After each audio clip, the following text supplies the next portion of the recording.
So, what's so cool about all these things that you probably know if you're an English speaker is that children have to learn all these things too and more for their native language or their native languages if they're surrounded by more than one language. They learn them all, right? And they build their language knowledge based on the languages that they encounter around them, right? Like that's what they're doing. And they're building it all the time from the moment they're born, and sometimes even before, as we'll see in a moment. So, this is actually from a TED talk by Annie Murphy Paul, What We Learn Before We're Born. But what she notes here is that from the moment of birth, babies cry in the accent of their mother's language, native language, right? They are including some of the sound features that they heard while they were in utero, right? From the moment they're born. And in fact, the foundation for the richness of variance of later intonation patterns, the rise and the fall of our voices, are some of intonation patterns. The variation, the richness of that variation in speech, which we use all the time, it's what makes speech sound like speech and not just like a robot, right? Is this intonation pattern. The richness for the variety of that is already laid during crying so early, right? And babbling, right? When we start hearing them vocalize, babies' babblings are definitely influenced by the language or languages that they hear. So there's a study from 1984 and then another from 2016 that recordings of 8-month-old, 10-month-old, and 12-month-old babblings can be recognized by language. So, for example, an English babble will sound different than an Arabic babble or a French babble or a Mandarin babble. They're incorporating the sounds of their language into their babbling. And in fact, babies know a lot about words even before they say any, actually. So, a study from 2017 by Bergelson and Aslan showed that 6-month-olds can recognize words as more related and less related. So, for example, you have a stroller, you have a car, and you have juice. Maybe they're all purple. It's a little hard to see here, but let's say that they're all the same color. But even at 6 months, kids can recognize that, say, car and stroller are more related as vehicles, as things that move, versus car and juice are less related because they aren't as related as things that you go into move, right?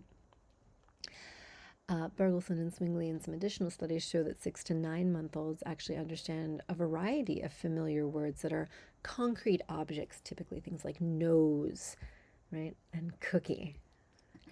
And a little bit older, a study from 2018 shows that 10-month-olds understand action things, verb-like things like eat, and sleep, and read, right? At 10 months old, usually before they're saying anything that sounds like words. Now, a study from 2013 by that same kind of group shows that 10 to 13-month-olds in that age range, so just around under a year, 13 months, they understand words and phrases like all gone, hug, bye, and wet, right? The more complex meanings of verbs and social routines like bye and wet properties. And a more recent study from 2021 by Scarabella and colleagues shows that 11 to 12-month-olds can understand familiar multi-word phrases like clap your hands, right? That's something that they understand, even again, if they're not saying anything. And in general, very young children know a lot about how to use words to figure out other things about their native language or languages, again, if they're learning more than one. This is an ability that we as adults still use, and children get it pretty young, right? So, for example, a study from 2017 by Kedar and colleagues, a study from 2019 by De Carvalho and colleagues, found that 18-month-olds, a year and a half, they're learning English, can use words like the to figure out that the next word should have a reference, should be a thing of some kind or stuff, should be a noun. Can you see the Dax? And in 18 months, they're pretty sure that Dax is some kind of thing, right? That's what they know about words like that at 18 months, at a year and a half. And a related study from 2014, again looking at 18-month-old children, They recognize that words like the will precede nouns like piano. Pronouns like I and she and you tend to precede verbs, actions like play. So can I dax the piano? At 18 months, they'll figure out that dax is maybe something like play or touch, right? And at another study from 2017 is showing again this ability to use word and word parts surrounding a verb, surrounding an action type thing to figure out what kind of action it refers to. So it's a little bit more sophisticated. So it's daxing, looking at something like this. At 18 months, they can figure out, oh, you're talking about this spinning motion, because the it's-ing kind of pieces tell me dax is talking about this action that's currently ongoing. And at 2 years, a study from 2015 finds that 2-year-olds are even a little bit more sophisticated at doing this. So let's look at this picture here of this fellow, and he's doing some sort of action in the general direction of this toy. The toy is also undergoing some sort of action, just like we saw before. So if we say this, I'm daxing my toy, what do you think dax refers to? Well, if you're 2, and hopefully we as adults as well, can figure out, oh, it's him causing this spinning motion. He is causing that motion to occur. I'm spinning my toy, say, right? Now let's change this slightly. I'm daxing to my toy. Now, what does dax refer to? Well, now dax is likely to be a different part of what's going on here. It's this motion that he's doing in the direction of the toy. So I'm daxing to my toy means more like the bowing action, not the spinning, not causing it to spin. And 2-year-olds know this as well, right? At 19 months, this is a study by Ferguson and colleagues from 2014 and 2018, 19 months old, so a little over a year and a half, they know that verbs like crying need subjects that are animate, that is, capable of crying. So things like kittens and people are animate, things like rocks and lamps are not, right? So when I say to you, the dax was crying, when I show you this picture, which one is the dax? The dax was crying. Well, at a year and a half, kids can infer that you're talking about this guy because he seems capable of crying. He's animate, and they know that, right? And this is a study from 1990s. Again, at 2, children can figure out that certain types of verbs called transitive and intransitive. Transitive ones are ones that tend to take an object, as I'll show you. Intransitive ones don't, which I'll show you in a moment. But these types of verbs refer to different types of actions because of how they're put together with other words. So again, if we just sort of focus on verbs here, let's look at this picture. We have a picture of a rabbit doing something to a duck. He's giving him bunny ears. And we have a picture over here of a rabbit and a duck sort of doing a show together, kind of walking out with their hats up, like they're doing something together, versus here the rabbit is doing something to the duck. So here's what 2-year-olds know. If I say to you, the rabbit is gorping the duck, which picture am I talking about? The rabbit is gorping the duck. Which one?